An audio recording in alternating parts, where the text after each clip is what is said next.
రాజధాని లేని రాష్ట్రంగా 12 ఏళ్లు పూర్తి చేసుకున్న ఆంధ్రప్రదేశ్. అమరావతి కథ ఏంటి? ఉమ్మడి ఆంధ్రప్రదేశ్ చరిత్రలో ఒక మలుపు లాంటిది అమరావతి. తెలంగాణ ప్రత్యేక రాష్ట్రంగా ఏర్పడింది. హైదరాబాద్ తెలంగాణకు దక్కింది. అయితే విభజన చట్ట ప్రకారం హైదరాబాద్ను 10 ఏళ్ల పాటు ఉమ్మడి రాజధానిగా ఉపయోగించుకునే అవకాశం ఆంధ్రప్రదేశ్కి ఇచ్చింది అప్పటి కాంగ్రెస్ ప్రభుత్వం. అయితే ఒక ప్రశ్న మాత్రం కోట్లాది మంది ఆంధ్రుల మనస్సుల్లో మిగిలిపోయింది. మన రాజధాని ఎక్కడా? రాష్ట్ర విభజన జరిగి ఇప్పటికి 12 సంవత్సరాలు పూర్తయ్యాయి. కానీ ఈ 12 ఏళ్ల ప్రయాణం కేవలం ఒక రాజధాని కోసం జరిగిన పోరాటం, రాజకీయ యుద్ధం, రైతుల త్యాగం, ప్రజల ఆశలు, నిరాశల కథగా మిగిలిపోయింది అమరావతి. వీడియోను కంటిన్యూ చేయబోయే ముందు మర్చిపోకుండా సబ్స్క్రైబ్ చేయండి, లైక్ చేయండి, 10 మందికి షేర్ చేసి మమ్మల్ని ఆశీర్వదించండి. ఇక అమరావతి ఆవిర్భావం చూసుకుంటే 2014లో అధికారంలోకి వచ్చిన అప్పటి ముఖ్యమంత్రి నారా చంద్రబాబు నాయుడు విజయవాడ, గుంటూరు మధ్య ప్రాంతాన్ని రాజధానిగా తమ ప్రభుత్వం ఎంపిక చేసింది అన్నారు. చారిత్రాత్మక ప్రాంతమైనటువంటి అమరావతి తన పేరును కొత్త రాజధానికి పెట్టారు. సింగపూర్ నమూనాలో ప్రపంచ స్థాయి నగరాన్ని నిర్మిస్తామని చంద్రబాబు నాయుడు ప్రకటించారు. 29 గ్రామాల రైతులు స్వచ్ఛందంగా వేల ఎకరాల భూమిని భూ సమీకరణ పథకం కింద అప్పటి ప్రభుత్వానికి ఇచ్చారు. సుమారు 29,000 మంది రైతులు తమ భూములను రాజధాని కోసం త్యాగం చేశారు.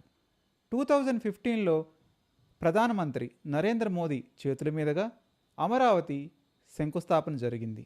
ప్రపంచ స్థాయి రాజధాని వస్తుందని రాష్ట్ర ప్రజలు కలలు కన్నారు, కంటూనే ఉంటారు. ఇక మారిన రాజకీయాల సంగతి చూస్తే 2019లో అధికార మార్పు జరిగింది. వైసీపీ ప్రభుత్వం అధికారంలోకి వచ్చింది. టీడీపీ ఇంటికెళ్ళింది. ముఖ్యమంత్రి వైఎస్ జగన్మోహన్ రెడ్డి 3 రాజుల ప్రతిపాదన తీసుకొచ్చారు. విశాఖపట్నం కార్యనిర్వాహక రాజధాని, అమరావతి శాసన రాజధాని, కర్నూలు న్యాయ రాజధాని అని అసెంబ్లీ సాక్షిగా ప్రకటించారు.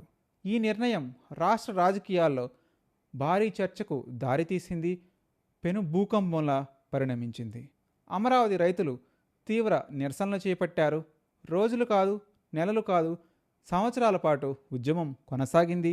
రైతులు, మహిళలు, యువకులు రాజధాని కోసం పోరాటం చేశారు. ఈ స్థితిలో అమరావతి 2014 నుంచి 2024 వరకు ఆంధ్రప్రదేశ్కు శాశ్వత రాజధాని అంశం పూర్తిగా వివాదాల్లోనే కొనసాగింది. హైదరాబాద్పై హక్కు ముగిసే సమయానికి రాజధాని సమస్య పూర్తిగా పరిష్కారం కాకపోవటం ఆంధ్రులు చేసుకున్న దౌర్భాగ్యం. దేశ చరిత్రలో ఒక రాష్ట్రం ఇంతకాలం రాజధాని అంశంపై అనిశ్చితిలో ఉండటం అరుదైన విషయంగా రాజకీయ విశ్లేషకులు పేర్కొంటున్నారు. అభివృద్ధి, పెట్టుబడులు, ఉద్యోగాలు, పరిపాలనపై కూడా ఈ పరిస్థితి తీవ్రంగా ప్రభావం చూపనుందని పలువురు అభిప్రాయపడుతున్నారు. 2024 తర్వాత మళ్లీ అమరావతి, 2024 ఎలక్షన్స్లో మళ్లీ టీడీపీ కూటమి అధికారంలోకి వచ్చింది. చంద్రబాబు నాయుడు మరొకసారి ముఖ్యమంత్రిగా బాధ్యతలు చేపట్టారు. అమరావతినే ఏకైక రాజధానిగా కొనసాగిస్తామని అసెంబ్లీ సాక్షిగా ప్రకటించారు. ఆ తర్వాత కేంద్రం కూడా కీలక నిర్ణయం తీసుకుంది. 12 ఏళ్ల తర్వాత చట్టబద్ధమైన గుర్తింపు ఇచ్చింది అమరావతికి. 2026లో పార్లమెంట్ ఆంధ్రప్రదేశ్ పునర్వ్యవస్థీకరణ చట్టాన్ని కొనసాగించింది. అందులో కొన్ని సవరణలు చేపట్టింది. రాష్ట్ర విభజన జరిగి 12 సంవత్సరాల తర్వాత అమరావతికి అధికారికంగా ఆంధ్రప్రదేశ్ ఏకైక రాజధాని హోదా లభించింది. దాన్నే గెజిట్ అంటాం. రాష్ట్రపతి ద్రౌపది ముర్ము ఆమోదం తర్వాత అమరావతి శాశ్వత రాజధానిగా చట్టబద్ధ గుర్తింపు పొందింది. ఇది అమరావతి కోసం పోరాడిన రైతులకు, మద్దతుదారులకు ఒక పెద్ద విజయంగా చెప్పుకోవచ్చు. ఇక ఇప్పటి పరిస్థితి చూస్తే ప్రస్తుతం అమరావతిలో ప్రభుత్వ భవనాలు, రోడ్లు, కనెక్టివిటీ, మౌలిక వసతుల నిర్మాణ పనులన్నీ వేగవంతంగా జరుగుతున్నాయి. రాజధాని ప్రాంత అభివృద్ధి కోసం భారీ ప్రాజెక్టులు ప్రకటించబడ్డాయి. అయితే విమర్శకులు మాత్రం ఇంకా పూర్తి స్థాయి రాజధాని నిర్మాణానికి చాలా సమయం, భారీగా నిధులు అవసరమని చెబుతున్నారు. ఇక ఇన్నేళ్ల ప్రస్థానంలో ఏమి జరిగింది అని ఒకసారి సింహావలోకనం చేసుకుంటే 12 ఏళ్ల క్రితం విభజన జరిగింది. తెలంగాణకు హైదరాబాద్ దక్కింది. ఆంధ్రప్రదేశ్ మాత్రం సొంత రాజధాని కోసం ఎదురుచూపులు చూస్తోంది.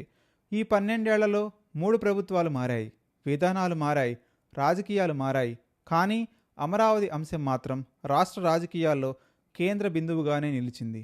ఇప్పుడు చట్టబద్ధ గుర్తింపు వచ్చినా అమరావతి నిజంగా ప్రపంచ స్థాయి రాజధానిగా రూపుదిద్దుకుంటుందా? రైతులు త్యాగం ఫలిస్తుందా? ఆంధ్రప్రదేశ్ అభివృద్ధికి కొత్త అధ్యాయం అవుతుందా? లేక మరొకసారి రాజకీయ వివాదాలకే పరిమితం అవుతుందా అనేది శేష ప్రశ్న. మీరు కూడా మీ విలువైన అభిప్రాయాన్ని కామెంట్ రూపంలో తెలియజేయండి. వీడియో నచ్చితే లైక్ చేయండి, షేర్ చేయండి, ఛానల్ని సబ్స్క్రైబ్ చేయడం మర్చిపోవద్దు. నేను మీ కౌండిన్య.